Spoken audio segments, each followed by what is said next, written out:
In this video, I want to show you how to diagnose and replace the cash cow that most HVAC companies just don't want you to know about. That's this little guy right here, the run capacitor. I've seen it too many times. Some of the problems that you might see when this is bad are a humming coming out of the unit, or the fan might be running but it's not cooling, or you hear a hum coming out of the unit and the fan's not running. Any kind of thing like that, it's worth checking out to see if this is your problem or not. Okay, so without further ado, let's dive right in. So the first thing I would do when I start a job like this is go ahead and pull the disconnect to make sure the power's off. But one thing you should be aware of is these boxes can get full of wasps in the summertime when you open them up for a big surprise. So just be aware that that's a possibility. Go ahead and open the box and pull the disconnect. You can just flip it over and put it in upside down and that'll be fine. But to be absolutely sure, just set it on top and then there's no question, okay? So let's go ahead and get this cover off. To do that, you're going to need a 5/16 nut driver. The bottom bolts will come completely out and then the top ones will just loosen by a couple of turns. You don't have to remove them all the way. All right, and just grab the cover and kind of pull it straight down and that usually will work. Just be careful not to damage anything, okay? Set that aside. If you're finding any value in this video, please click that like button below and subscribe to this channel. I come out with videos like this as often as I can. Okay, so back to the video. All right, so the next thing I would do to make double sure there's no power on the contactor is check the voltage right there where it comes in the unit at. So this is your contactor right here, and that's where the voltage comes in the bottom, where the power comes in. You want to check these terminals right here on the bottom of the contactor. 0.6, I think we can live with that. We're safe there. Now, one of the telltale signs that you have a bad capacitor is the top will be pushed out like a belly. I mean, it'll have a gut. The top will have like an oval shape to it, and the terminals will be pushed to the side. So if you don't see that and it doesn't look obvious, the other way to tell is to measure the capacitance with a meter, and you'll get that value from the label on the side of the capacitor. Notice this one says 35.5 with a funny-looking UF. That funny-looking UF means microfarads. It could also say MFD, and it's also plus or minus 6% at 440 volts. Now, you'll want to stick with the same values on your replacement capacitor, and these caps do come in a variety of different sizes, so make sure you get the right one. Also, you're going to need a multimeter that can measure capacitance, okay? Back to the video. Now, there's 3 markings on here, all right? You may not be able to see them on the camera very good, but this yellow one is C. This blue one is going to be your H or your HERM. That goes to your compressor, okay? So I'll show you what these markings look like better when I get to the new capacitor and everything's clean and you can see it better. And that one then in the back there that's brown, it's kind of hiding back there, that goes to your fan motor. Now, before you pull any of these wires off, you want to make sure the capacitor is fully discharged. These capacitors can be like a battery and they'll hold a charge in there, so you don't want to get zapped. So just go ahead and short from C to HERM and then from C to fan, and that'll make sure that's discharged. Now, one thing that you can do if you're not sure where the wires go when you put them back is go ahead and label them. All you need is a piece of tape wrapped around there and go ahead and mark them. This one is C, the yellow one is C. Or you can just take a picture of it with your phone.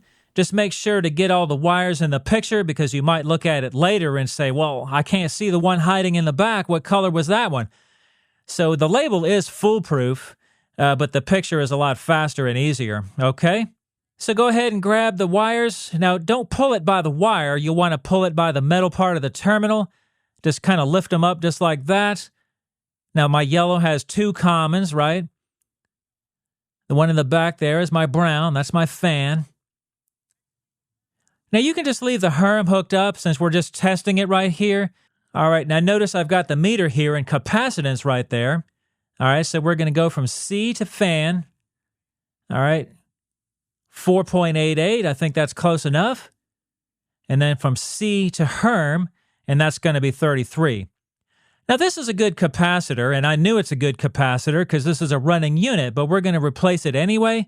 But believe me, these things do go out a lot. Now, notice this says plus or minus 6% right here. So if we were about 32, we would have a bad capacitor. Now the fan's going to be the same way. It's probably going to be a lot more off than that, and your fan is going to be a lot more off than 6%. It's usually off quite a bit when these things go bad. So let's go ahead and pull the strap off of here. Now this one takes a 1/4-inch nut driver, unlike the cover that took a 5/16. And we'll go ahead and slide our strap onto the new capacitor right here. Now this strap does happen to fit, but I've seen cases where the original capacitor was bigger than the replacement capacitor.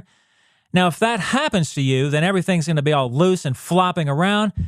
So you'll want to get some strap iron maybe and make your own bracket so that your capacitor is nice and tight in there. You just don't want that thing flopping around, okay? So here we are on the new capacitor. So this top one is fan. This one here is our C. I know it's kind of hard to see, but that's our C, our common. And then this one is our Herm. When you put this back, just make sure the label is facing out so the next guy can read it without having to take everything apart just to see what the value is on the capacitor. Go ahead and tighten that back up. Now before we hook our new one back up, let's go ahead and double check everything to make sure they didn't ship us a bad one. This one should be 35. C to Herm. There we go. 3465. That's pretty good. And then from C to fan, should be close to 5.06. Now your bigger number is your compressor and the smaller is your fan. Looks like everything's going to work. Go ahead and put the blue back on the Herm. And the yellows, the two yellows back on the C, and the brown one is on the fan. Now, one thing that you should note is what if this label is all rusted out or rotted out and you can't read it anymore? Well, what do you do then? You still got to know what the values are for that capacitor, especially if it's bad, you can't measure it with a meter. Well, one thing that you can do is look up at the fan motor. Notice mine says 5 microfarads right there. All right. And the compressor has a similar label. This one might be harder to read because it's way down in there, but mine says 35, as you can see right there. So if you can't read that either, then you might be able to get the model number of the compressor and then Google that compressor and it'll tell you what the run capacitor value is. And that goes the same for the fan motor. So let's go ahead and put the cover back on and hook the power back up and we'll give it a shot. All right. Hope this video was helpful. Thanks for watching.